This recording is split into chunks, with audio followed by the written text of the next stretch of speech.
So just sit there and look pretty for the first bit, then we'll get into it. Welcome to Industry Insiders by Goway podcast series. Hear stories from industry experts, travelers, explorers, and Globetrotters who will inspire you to dream bigger, explore further, and discover a world well waiting to be discovered. Today, I'd like to welcome Evan Kranson, one of Goway's account managers, who has recently returned from a fan trip to Qatar in the Middle East. So welcome, Evan, today. Thank you, Don. Glad to be here. Good to hear. So today we're just going to have a chat about Evan's experience into Qatar and learn what he learned on his recent fam trip. So when did you actually head off to Qatar, Evan? So I traveled to Qatar at the end of May. I spent about 6 days in Qatar, again, at the end of May. Okay, and for our listening audience and viewing audience, can you let us know where Qatar actually is and how you got there? Sure, absolutely, Don. So Qatar, as Don had mentioned earlier, is in the Middle East. It is actually a peninsula. And actually, I had the opportunity of traveling to Qatar from Philadelphia. It was a nonstop flight to Doha, Qatar, and it took approximately 13 and a half hours flying time. And that was a nonstop flight? That was a nonstop flight, yes. And wow. Were you lucky enough to get front of the bus, or at least close to the front? You know, I was fortunate enough to have the opportunity to experience their business class, which I can tell you, Qatar Airways, the service level was superior, both whether you were in up front or in the economy. I actually had the opportunity of experiencing both, and the economy seats as well are wider than what we have here in North America. So the service level is quite superior. Yeah, and I think many of the Middle Eastern airlines are known for their high level of service. So you left from Philly. Is the main air carrier to Qatar Airlines, or are there other options as well from US and Canada? So the main carrier is Qatar Airways from North America. However, if you are looking for a U.S. carrier, there are other options. I know I had the option also of traveling from JFK on American Airlines. So there are some of the North American carriers that do have nonstop service into Qatar. Okay, so we've mentioned nonstop services. I'm sure there are options too to fly via either UK and or continental Europe as well to get to Qatar. That is correct, Don. Yes, absolutely. So based on that, is Qatar looked at as a addition to Europe or a stopover to somewhere else? Because I know many of the Middle Eastern destinations are often used as a stopover into Asia proper, like down into Thailand, Indonesia, etc., Japan. So, one, the service with Qatar Airlines and other airlines runs via the Middle East, in this instance, Qatar to Asia.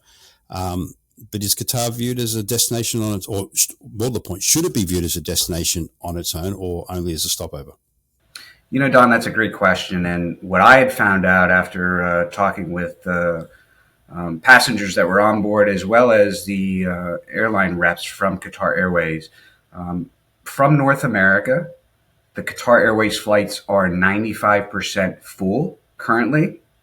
And what I found out was it's actually only 5% of the passengers that are flying over into Qatar are actually getting off in Doha and exploring. The remaining are actually using it as a stopover point. So, you know, the nice, interesting thing with Goway is that your clients actually can do a stopover in Doha for $14 a night, for as little as $14 a night with some of our hotel partners through Qatar Airways. Really? $14? Wow. Okay. Believe it or not. And believe it or not, that's U.S. dollars. That's the truth. Yeah. But it is a truth. $14 a night. Wow, that's amazing. So, on that note, is Qatar an expensive destination?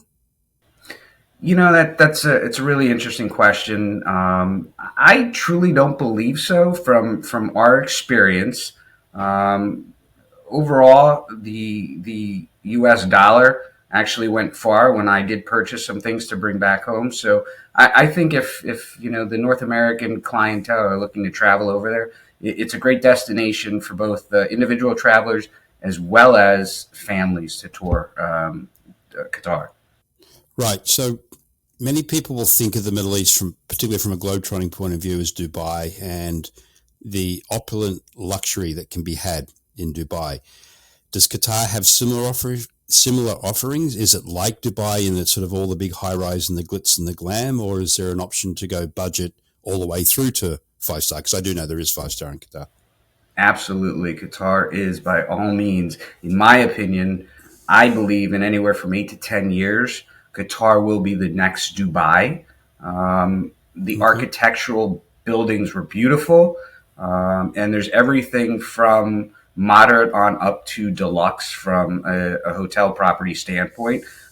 But quite frankly, it was a beautiful destination. I was overwhelmed with the buildings. The people are extremely friendly. The food is very international flavor. So I think there's a wealth of opportunity for us here in North America to experience over in Qatar. Okay. So it is obviously being in the Middle East, or not because it's in the Middle East, it is being in the Persian Gulf. It's a Muslim country. Um, like some of the neighboring countries, again, it's welcoming, of course, to foreign travelers. Did you find any, I don't want to say issues, but restrictions or anything based on the fact that it is a predominantly Muslim country? You know, I think being Westerners, we're completely not educated in regards to what actually takes place or those restrictions. Because I think traditionally we think, oh, Qatar, Muslim country, therefore there's not alcohol, it's not safe. That was not the case while I was over there. By all means, if you're at a standalone restaurant, for example, they might Mm-hmm. not have an alcoholic offering, if you would, because it's very expensive for them to purchase a liquor license. Yep. However, all of the North American hotels that we were at, as well as a boutique hotel, they all offered alcoholic beverages if you were interested in partaking in something of that nature. So, from a standpoint of different restrictions, laws, and so on and so forth, um, I didn't see anything that I was expecting to see while I was over there from what I had read prior to going over. So Right. I think, when you travel over to the Middle East, particularly Qatar, um, I felt extremely safe and as if I was back here in any large city. So, no, I did not see any restrictions that enabled me to do whatever I had chosen to do. Were there any particular dress codes for males or females in and around hotels, public areas, beaches, etc.? So, the answer to that question is no, with the Mm-hmm. exception of when we went to the Islamic Art Museum, if you would, Right. or the Museum of Islamic Art. Therefore, when we entered that building, we were asked, in respect to the Muslim culture, women to have their shoulders covered as well as the men to be in pants, if you would, versus Right. shorts. So that was really the only restriction, unless you were obviously going into a mosque. Of There, you course. would Yeah. also be required to women having their shoulders covered and the men to be in long pants. So, other than that, there was really no other restrictions that I came across. Right. So it's really just the basic respectful steps you take really entering any place of worship within Qatar and just in one instance at that museum. Otherwise, it's to a degree, again, understand you are in a Muslim country, dress as you wish, correct? Correct, absolutely. Now, keeping that in mind, I happened to be there the end of May, so it was extremely hot. So Yeah. again, just to follow up with your question, we came across no restrictions other than when it was some type of religious worship or the Islamic Art Museum that we were Museum. visiting. Okay, so on that note, Middle East, it's going to be hot pretty much year round. Is there a high or low season from a weather point of view and a high or low season from a travel point of view? So I understood from the questions that we had asked. Now, again, we were there in May, so it was their summertime, and the average temperature while we were there was around 105 degrees. It did get up to about 108, which was the hottest temperature that we recorded while we were there. Mm-hmm. However, with that said, it was very dry, being in the desert. Yep. Now, what I was told in their off season or winter months, It actually gets down into the 70s at their lowest, if you would, 70 degrees. Hmm. And then it's very comfortable throughout the day in the high 80s, low 90s. So they didn't specifically share with us when we asked the question about off season, in season from a travel standpoint regarding the weather. They seem to explain it as though that's how it is, and it really doesn't impact the off or in season, if you would. Right. So really, you can look at Qatar as a year-round destination. Be it if you're going there solely to explore the country, obviously that would, if you're using it as a stopover, time of travel would tie into your final destination, of course. Um, yeah, if we can add this bit, because I just forgot what I was going to ask you. We're talking about weather. Oh yeah. Okay. So again, as you mentioned, it is hot for most of the year. Albeit it does drop in temperature, but it's all relative. So I would make the assumption, and it's a pretty obvious assumption, that most indoor places, if not all, will be air conditioned, and any transport that Goway will book for our clients and agents out there will be air conditioned as well. Absolutely. So, from deplaning the aircraft to the day we departed, all transfers, vans, minibuses that we were traveling in all had air conditioning, as well as all of the hotel properties and different buildings that we were in. So, yes, everything was air conditioned, modern. Even the outside market that we actually had the opportunity of visiting had different alleyways that were covered, if you would, that Mm-hmm. provided piped-in air conditioning. So Oh, yes, really? yes, there are actually different areas to get out of that heat, cool off if you happen to be outside. And one of the things that I found quite interesting was that obviously the time we were there, and being that it's so hot throughout the day, most of the locals don't actually come out until later in the day as it Yeah, yeah. cools. So we as tourists, obviously, we were doing the touring thing, if you would. So we did have the opportunity of both experiencing indoors and outdoors throughout the day. Nice. Um, Now, Qatar as a country is a very small country compared to some of its neighbours in particular. So, when you visit, is it just to Doha that people would focus, or are there things outside of the city that should be on the list to see and do? You know, that's another great question, Don. Most of my time was spent in Doha, being the Mm-hmm. capital city of Qatar. However, we did have an opportunity to travel around in our bus that we were traveling in to some of the different smaller outer regions, if you would, different um, provinces or suburbs, as we would say, Lucille and a few others. But most of the time, from what I had the opportunity of seeing, would be spent within the city of Doha. Now, we did have the opportunity to do some different sites, both hotels as well as some different excursions. We did travel about 45 minutes outside of Doha, Mm-hmm. um, to the desert, where we had the opportunity to do some dune bashing, Oh, which was nice. quite interesting. So that was really unique. That gave us the opportunity also to see the inland sea, and then across the inland sea, you actually had the opportunity of seeing the mountains in Saudi Arabia. So that was quite interesting. So, what's the inland sea? Is it literally that, a sea within the heart of Qatar? Absolutely, it splits Oh, yeah. Qatar and Saudi Arabia. So that's the border there, if you would. Oh, that I didn't know. Okay. Um, in Dubai, you can do the city experience. But again, as you just mentioned, you can get out of town and do some of the desert-based stuff, which also includes dune buggy bashing and camel riding, stuff like that. Are there cultural experiences to be had in Qatar, like maybe interacting with the Bedouin outside of the city, or even cultural experiences within Doha itself?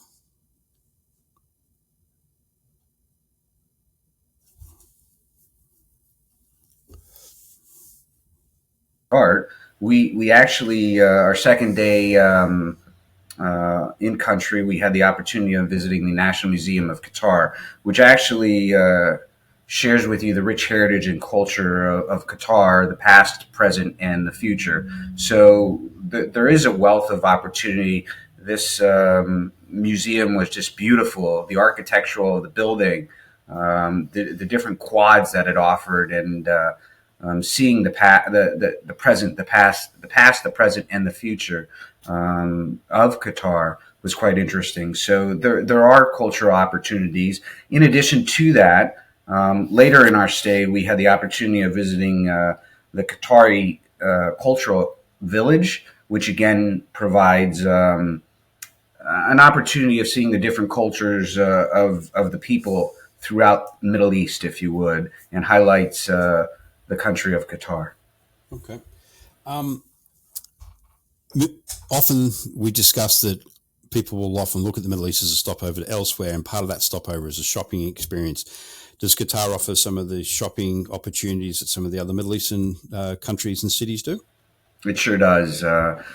There's everything from outdoor markets where you can do shopping of any type of product you're looking for from spices to carpets, clothing, you name it. And then we look at everything to the high-end malls and shopping districts that they do offer, which are indoor, air-conditioned, large malls that we have, like we have back here in North America. Right. So absolutely, yes.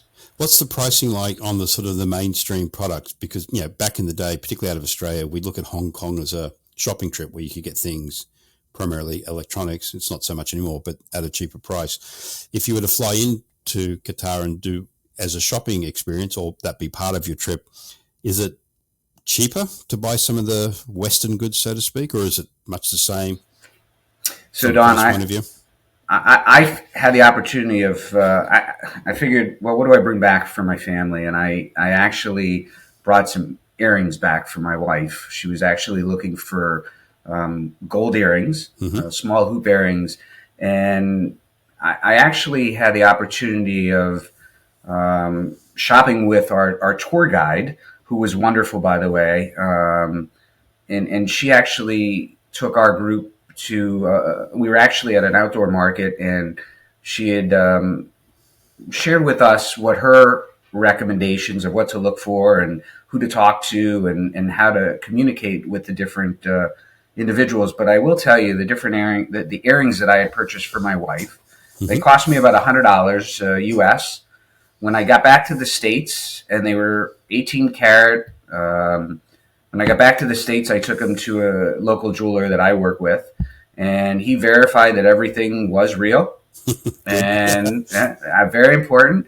But he also shared with me that I had asked him, I said, so what would these sell for here in the States in your shop? And he shared with me about $225 to $250 US.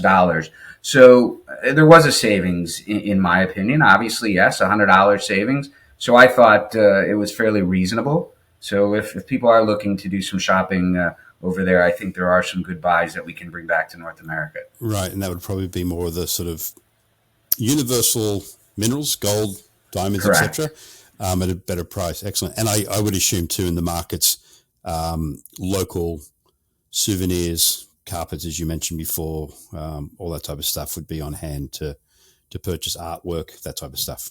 Absolutely. It's all readily available at very competitive pricing. Wonderful. You mentioned food. Are the dining options, I'm going to put words in your mouth to a degree here.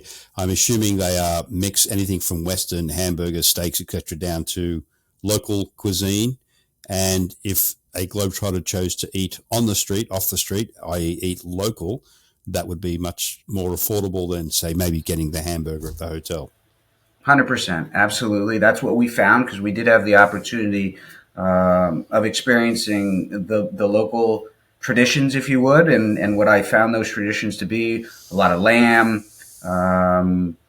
We had a lot of rice, a lot of yogurt that I had found that they mix in with their foods, which is part of their culture. And the other thing that we did experience, which I found out was very big in their culture, is the brunch. So we did have an opportunity on a Friday to experience a brunch, which was a wonderful experience, just offering a wealth of food from, you name it, breakfast on up to fillets, lobster, all different types of fish.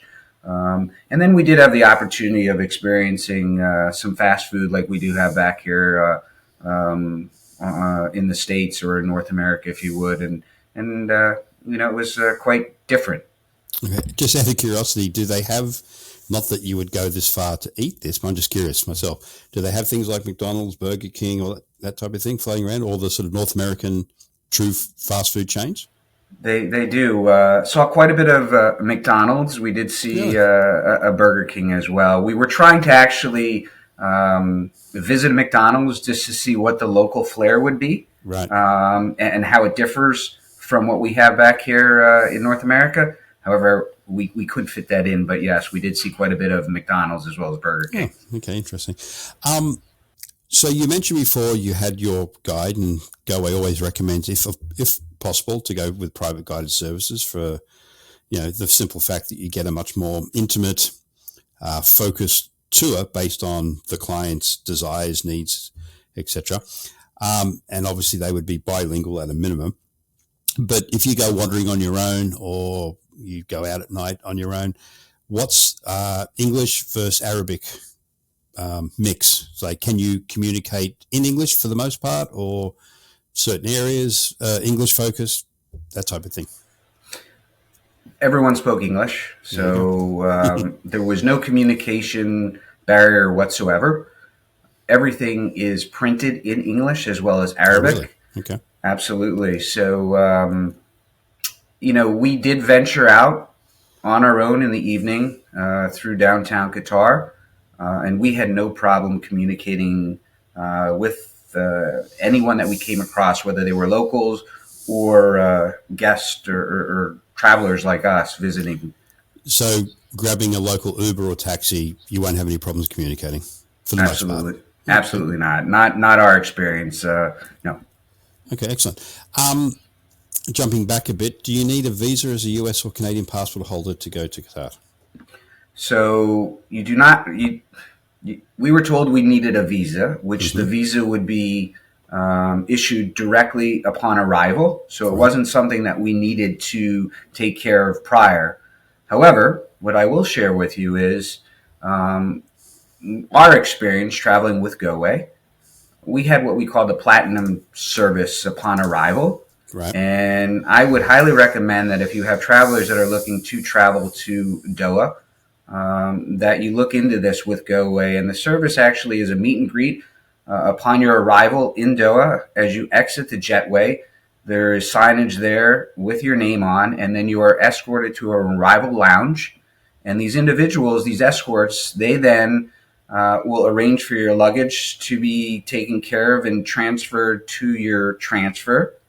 And then they will also take care of your arrival upon customs, where you don't even have to leave the arrivals lounge. They actually ask you for your passport, have it stamped on your behalf, and then they exit you out, and everything is taken care of. So again, that's the platinum transfer service. Nice.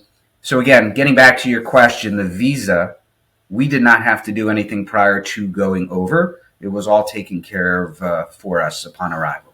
So if a Globetrotter doesn't partake in the platinum service, they still don't need a visa prior to arrival. It's just on arrival, like a lot of countries these days, just stamped in, and you have, I guess, 90 days of time. In this particular case for Qatar, yes, that's how it was explained to me Okay. prior to me knowing about the platinum service, that I would not need the visa prior to going. It would be taken care of upon arrival. Excellent. Okay. I can't think of anything else of key importance other than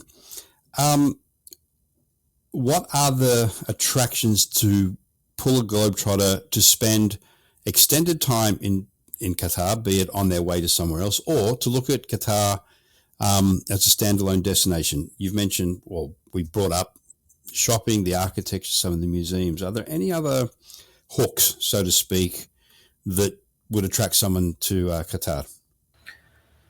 So, Don, I would highly recommend that if someone is traveling over to Qatar, it's important that you have the opportunity to experience that outdoor marketplace. Mm-hmm. It's your traditional Muslim outdoor market, if you would. And the one we had the opportunity of visiting was called the Saku Waqif. So, again, it's in downtown Doha. And if you have that opportunity and that's something you're looking to experience, I would highly recommend that. In addition to the National Museum of Qatar, which again talks about the rich heritage and culture of Qatar. And in addition, I would highly recommend if someone is looking to travel further into the desert, they look into doing the dune bashing, which actually is going out in a 4x4, going throughout the dunes and experiencing that. And then on your way back into Doha, there are options to actually visit a desert camp or actually have dinner while there or Nice. even overnighting.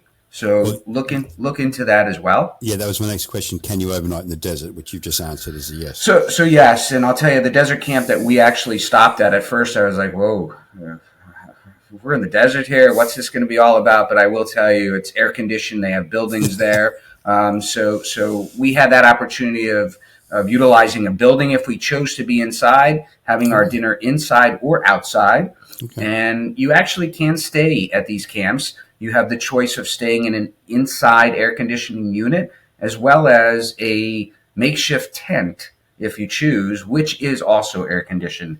So that is another option. And, I didn't have the opportunity of doing it while we were there, but the whale sharks is also a big attraction, Really? which I believe they had shared with us. That actually is in season starting late to early June. So we were just on the cups of when it was starting to take place. However, they just didn't see any whales at the time we were there. So therefore, they didn't recommend us doing that. So that is another attraction to look into. So is that seeing them from a boat, snorkeling and or diving, or all of the above? I believe it is all of the above, but again, I'm not completely sure. The way it was explained to us was by a boat, via a Mm-hmm. boat. But I believe you will have that opportunity of doing it as you had mentioned. Now, I will share with you, Don, if you don't mind, in Yep. the north part of the country, that's where the mangroves are. And if people are interested in doing any type of kayaking, Wow. that is also another opportunity to go and explore. And that is the north part of the country. Okay, so we've got in a desert country mangroves, kayaking, inland sea, desert, overnight camping, big cosmopolitan city, great food, alcohol to be consumed in the right place, um, and water-based activities with whale shark watching as well. That is correct. Absolutely. Wow. Are there any other water activities, considering a lot of Qatar is coastal as well? So there are. We saw a lot of boats. So I believe you have the opportunity of renting boats if you should choose. Now, I will also share with you, they have, um, I believe they were called, I might say it wrong, Doas. A Doa. No, Yep. yes. So these are wooden boats that are traditional in Qatar or Qatar, if you would, or the Middle East. And we actually had the opportunity of taking that out into the Arabian Sea. So that was a unique experience, and that we did during the evening hours, which overlooks the wonderful lights of downtown Doha. So that was a great experience as well. Okay, so we've got now added to the list of things to do in and around Qatar. You have sailing, be it in a traditional boat. I'm sure there would be more. There'd be more modern boats as well if that was also to someone's liking. And I'm an F1 fan. I was just looking at the website here. Qatar also has an F1 race every year, and 23, it's in October. So they normally have the Middle East ones around that time. So there's another big international event to be considered. And if I'm not mistaken, Qatar had the World Cup last year. Is that right? That is correct. In November, Qatar hosted the World Cup, and we did have the opportunity of actually visiting all 8 of the different stadiums throughout Qatar. So that was pretty unique. One of the actual stadiums, the first one you actually come upon when you actually are traveling from the airport to downtown, you come across, and I don't recall the name of the stadium, but it actually was made out of shipping containers. The Ah, actual stadium was made out of shipping containers, and that was one of the venues utilized for the World Cup, as I said, that took place in November of 2022. That actual stadium is actually being dismantled and will be donated by Qatar to South Africa, I believe. As in, it's going to be rebuilt as a stadium, or they're just going to give them the shipping containers? I believe it was going to be rebuilt and utilized as a stadium, which is how they shared it with us. That was quite unique. Yeah, that is very unique to actually dismantle and rebuild a football stadium or soccer stadium somewhere. On that note, just because I know this from my time in Latin America and Brazil, I know that after the World Cup in Brazil, many of the stadiums, I wouldn't say fallen into disrepair, but have definitely fallen to not being used. Is that the case in Qatar, or most of the other stadiums have a second life, either as football stadiums or other things? Do you know? I don't have a clear answer on that, but I was told, because we did have, there is one additional sightseeing venture that I want to share with you, and that is there is the 321 Olympic and Sports Museum that is housed outside of housed inside of one of the stadiums. So one of the guides that walked us through that, because a question was asked about the different stadiums that were utilized for the World Cup, what happens to these venues? And some of the feedback that we got was that some of the different sports teams, football teams, actually will utilize them throughout the year. In addition, there happens to be, I believe, 16 Western colleges or universities that are housed actually in Qatar. Everything from Georgetown University, Carnegie Mellon, American University. So I was also shared with at the Sports Museum that some of these college students have the opportunity of going over and utilizing some of these venues when they do different trainings as well. Wow. So there's obviously, based on the fact that there are McDonald's popping up all over the place, that there's a large Western influence, but also based on the fact that universities have campuses there would also be a rather large expat community in and around Qatar? That is correct. So even to take that a step further, it was shared upon us while we were there that Qatar is made up of about 3 million people. Of those 3 million people, 10% of the population is actually Qatari. The rest are all international flavor. Wow. Quite interesting. I do know that for the World Cup, and this is a controversial subject, but a lot of foreign labour was brought in to build the stadium, so that obviously would contribute to that stat. But there's also a lot of domestic help that is primarily from Asia in the Middle East in general, so that would also contribute to that stat. But yeah, based on the fact that universities are there, of course, oil is in the region as well, so there are lots of Western oil companies in town. Yeah, that's interesting that it's such a high percentage of, let's say, generalizing Westerners, but foreigners. 10% only of Qataris. That's, wow. 10%. And, the debate goes on because I'm trying to educate myself prior to going over. What is the proper pronunciation, Qatar or Qatar?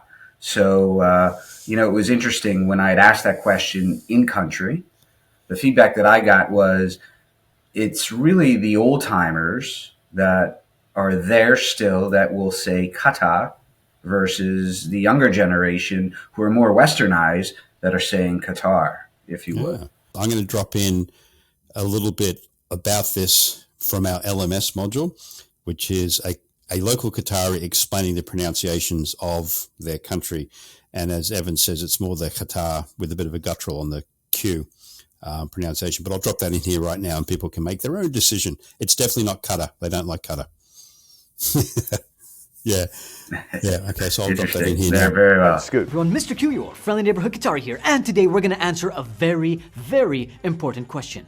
How do you pronounce my country? Qatar. Qatar. Qatar. Qatar. Qatar. Qatar. Qatar. Qatar. Qatar. How do the locals pronounce it? I've actually heard it 3 different ways, and that's Qatar, Qatar, and gutter. No! Listen, I respect you, I want you to respect me, we're all respecting each other right now, but no. So, just to recap, the official pronunciation of my country is Qatar.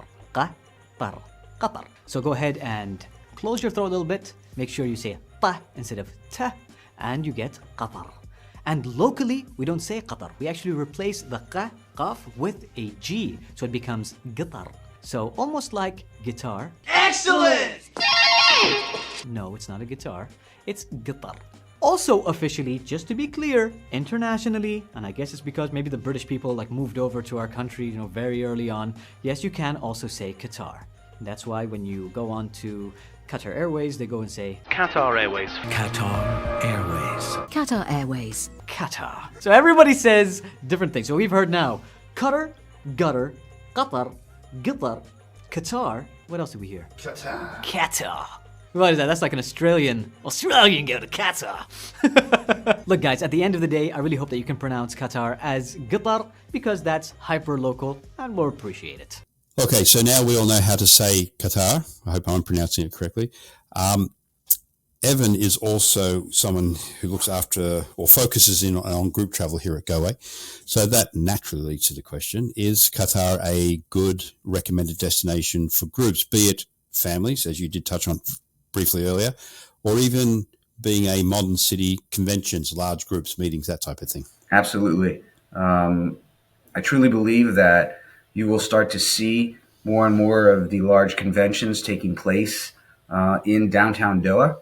I think with the World Cup happening there last November, Don had mentioned the Formula One. I truly believe it is definitely a group destination. The properties are everything from small boutique all the way up to your large resorts that would offer the meeting and convention space. So I would highly recommend, if you do have a group, you consider Goway as your provider. Groups consist of 10 or more passengers with Goway, and we can customize everything from your air to hotels, meals, sightseeing, all your excursions. So I definitely believe, yes, Qatar will only grow as time goes on and become a very large group destination. Okay. And as Evan mentioned there, in respect to groups, about the customization, that's pretty much what Goway does. All destinations around the world, and we're probably one of the best at it in customizing the itineraries for your clients, be it 2 people, be it 20, be it 200, and we can handle all of those sizes. Okay, before we get into a wrap-up, be it on your way to somewhere else, and we have to accept that that's what a lot of the Middle Eastern destinations are, or if someone wants to look to Qatar and explore it in depth, how many days should someone allocate to time in Qatar? I believe a week, 6-7 nights would be sufficient in spending time in Qatar. From my experience, we were able to capture quite a bit within the time that we were there. Keeping in mind, the country actually is only about an hour and a half from north to south. Yeah, so I truly believe that a week would be sufficient and allow you to actually capture all the essentials that you would need to do. Now, if you were looking to use Qatar as a stopover and you wanted to get a taste of Qatar, not just Doha, how many days would that be? 2, 3? I think 2 or 3, based on the people that I spoke to. The individual sitting next to me as I was traveling over was doing a 2-day stopover, and they have done it in the past. They actually were traveling over to Thailand. That's their hometown. So they have found that 2 nights of a stopover for them has worked. So that, I think, would probably be ideal. Okay, and that's also a good way to, if you are looking at a further away destination, which would be primarily the Asian area if you're going by the Middle East, to break that long flight would be a smart move regardless. Yes. Well, I'm saying that from my point of view because I'm getting older and I don't really like the 18, 20-hour flights anymore. Yeah, I think that would be a great stopover location for people traveling over to the Middle East, by all means. Wonderful. Okay, so that, I think, covers most of the big points. So, Evan, anything you'd like to leave us with? Summary of Qatar, final impressions, whatever you'd like to hit us with. So, I'd like to share with you that if you're uneasy about traveling to the Middle East, completely understand, because I had some concerns when I was given this opportunity. I did my research. However, upon my arrival, throughout my touring and the entire time that I was there, I felt completely safe. The people were extremely friendly and welcoming. The food was wonderful. And it was just an overall great experience. And traveling from North America to Qatar was very easy. Qatar Airways offers, I believe it's 14 nonstop gateways throughout North America. So it would definitely be a region of the world that I would highly recommend if you have the opportunity, whether it be tour for a week, 2 weeks, or a stopover, please do so. Well, there you go, everyone. There's Qatar in a nutshell. I was a bit surprised to hear some of the other things you could do, kayaking, mangroves, etc., whale sharks. That was all new to me. So it's a small country, an hour and a half north to south, but it offers a big bang for things to see and do. Cultural, modern, adventure, I guess, soft adventure. Geographically, it sounds very, very different. Again, desert, inland, seas, and coastal. Great option. You can link it with a European stopover, or it can be a stopover on your way to Asia, or even better, it can be a destination all unto itself. So on that note, I'd like to thank Evan for his time, and I'm jealous of the fact you went to Qatar. That's one of the places I'd like to get to soon as well. If you do have any questions about the country of Qatar, you can reach out to us. You can reach out to Evan directly. Evan, your email address is? evank@goway.com. Okay, and you can find Evan's information on gowayagent.com, as well as any of our other account managers, or you can email in at info@Goway to get to one of our destination specialists, reminding everyone that Goway works in compartments when it comes to destinations. So when you speak to a Middle Eastern destination specialist here at Goway, that's all they sell. And as such, they know it intimately, as Evan has intimately got to know Qatar. So on that note, again, thank you everyone for your time. We hope you enjoyed this, and we will talk to you and or see you soon. Thanks, everyone. Bye. Bye.